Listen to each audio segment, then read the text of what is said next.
because they've got this amphitheatre, and they have these kind of talks, and this is where George Bush gives talks and people like that on this stage. Oh look, there's the lake. There you go. Lakeside Talks. There's the lake. There's the shrine. See? Right there. That's where. Honey, come get a shot of this. Now, where's this river? This is near the Russian River. Can you see it? Now, see, here's the shrine of their devil owl, which they even admit has its roots in like Babylon, and the Druids had them and everything else. So all over the world, this weird owl shows up.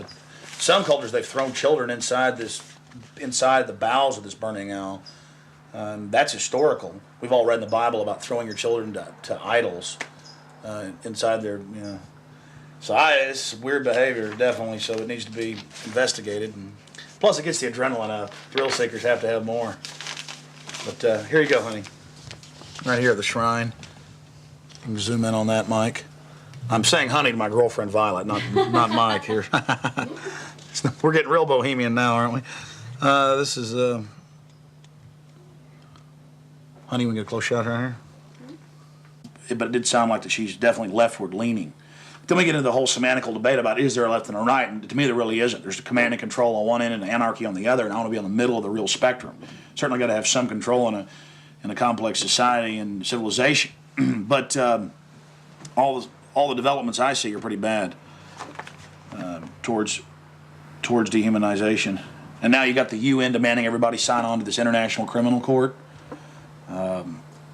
And they're telling the U.S. if we don't sign on, it won't matter. If 60 countries ratify, we'll be under its control. I mean, we're here. We're at global government now. When they're saying they're going to have some world court in the Netherlands that they'll take anybody they want to. In fact, I was reading some of the talks that they've given and they've released that the Bohemian Grove has discussed, and it's all population control, world courts. You're talking 20 years ago. So definitely some stuff's going on here that's pretty important. But is it the ultimate elitist retreat? I would imagine those we don't even know the names of. This is probably just one more steering committee where they bring in a lot of underlings and high-level corporate chieftains that really aren't the upper top echelon, make them feel important, and then implement some type of strategy.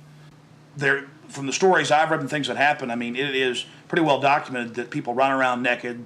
They have orgies. They go into town and have orgies, and these are world leaders. We got a serious problem with that. It just by the very nature of how this, to me, Bohemian Grove is probably a way to compromise people. You want to be in the New World Order Club. It's like a big kid fraternity. And just like in fraternities, you have to do weird things. Here, you probably do weird things. But I got a problem with governors and presidents and prime ministers and corporate chieftains running around and doing this when they have so much power over what happens in the public domain. They have a responsibility to disclose what they're doing. So I think it is important, like you were saying, to somehow try to maintain some security and not be way out in the open, because they'll call in a bunch of security. Sounds like he often is. I hear he really enjoys himself here. I think Henry Kissinger will be here. Yeah.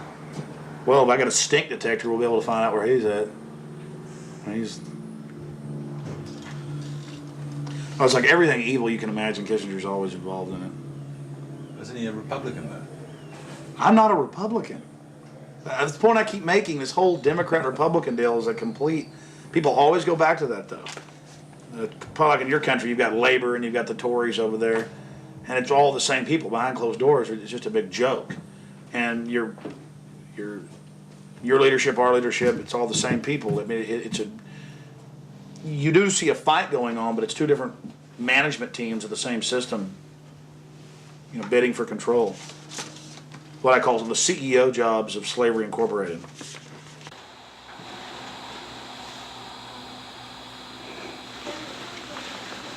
Do you worry for Alex, Violet? I do. I just, because Alex gets so impassioned by what he's doing that sometimes I'm afraid that he might be a little bit, reckless or maybe a little bit too fearless. I worry about Alex when he drives down the street to come home. Especially I used to worry about him when he had come home every night from the same, radio studio at the same time in the same car. And, I worry about him sometimes when he's late getting back in the studio and he doesn't give me a call. I mean, he is putting himself out there. But I think the fact that he's in the public eye as much as he is really, keeps him safe to a certain degree. So maybe something like this is, people might not necessarily know where he is right now, people that listen to the radio or whatever. So it's maybe a little bit more risky, and it's a little creepy at night up here in the woods, And you're definitely not dangerous. You're not going to do anything stupid this weekend. Well, dangerous to what? Dangerous to myself? Are these people dangerous? They certainly may be, but I'm completely nonviolent when it comes to just going out there and trying to get the information. That's what I'm trying to do. I'm an activist first and foremost, but also a journalist in that I'll make some jokes and speculate occasionally because I'm a radio talk show host. But when I say something that I believe, I have to be on target about it. But dangerous? I'm definitely dangerous to corrupt bureaucrats and their financial bosses that would like to control the American people on the planet. But not in a violent way. Not in a violent way. And long before global government came out in the open, in the last 4 or 5 years, they were conditioning the public that anyone that talks about global government is a kook, a weirdo, a terrorist, a racist. And now they're out on the nightly news saying global government's here, you better accept it, we're getting rid of juries all across the planet. The IMF, the World Bank, basically runs things now. The WTO decides what you can buy and sell and trade on the international market. But see, they've preconditioned us that it doesn't exist. They've preconditioned us that anybody that talks about this stuff and who is against it is a kook or a racist because it doesn't exist. And then everybody's decided, well, I'm going to be culturally cool. I want to be in style. I want to be accepted. So even when they're hearing the news admit it and tell us how great it is, they've already pre-positioned it psychologically that it's not acceptable, it's not kosher to discuss it. Do you see the tactic they're using there? Mm-hmm. 5 years ago, I would laugh when I heard about black helicopters. I would say, I'm about taxes, I'm about corruption, I'm about getting local control back, I'm about states' rights, everything's coming under federal control. I was pretty mainstream, what you'd call so-called conservative. Then I saw the light when black helicopters started going into North Carolina. I started going into Florida. They fired into an all-night restaurant in Miami, just training, firing bullets into a place where people were eating. They started burning buildings. Police chiefs started throwing them out of their town, San Antonio. All this started happening, and I said, whoa, this is real. And then I realized that I was preconditioned, even as a so-called conservative person who understood that the media lied. I didn't realize how thick the propaganda was. That they precondition us before they release something on us, that it, number one, doesn't exist in our minds with classic doublethink, but then it can re-exist at the same time if they say it does and it's good. So it's literally George Orwell's doublethink, and one has to have it to stay sane in this world. Well, I refuse to be a part of it. The news every day, black helicopters are a joke, they're stupid, the culture, commercials, movies. At the same time, almost every month in this country, they're attacking and terrorizing some town with burning buildings and terror. And I don't want to be part of their sick control freak system. I don't like these degenerate, inbred, New World Order crowd people. They're not going to run my life. They're not going to control me. And I'm going to try to expose them. And I think we've had some success doing that. Oh, look how pretty it is. Sure is pretty. Mike, you enjoying yourself? A lot less spooky during the daytime. It's all foggy. Now we're going to take our British friends down into the forest a little bit later tonight. Let them gallivant in the werewolf-ridden woods. Joking, of course. They'll have me on there. Alex Jones, radio talk show host, believes werewolves infest Northern California. They've been seen dancing with grizzly bears.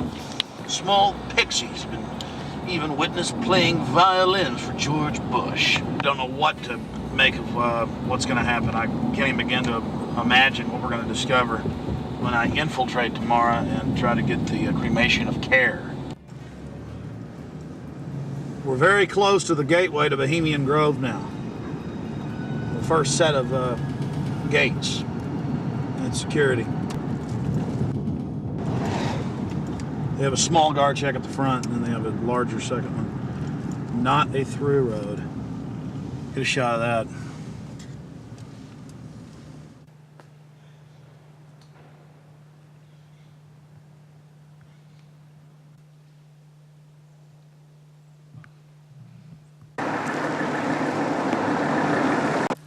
There's a guard gate right over there, a small guard gate, and then back further, an even more elaborate guard gate with surveillance cameras, you name it.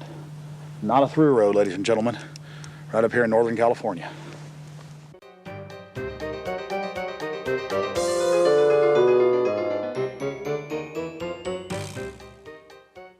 How you doing, sir? Okay.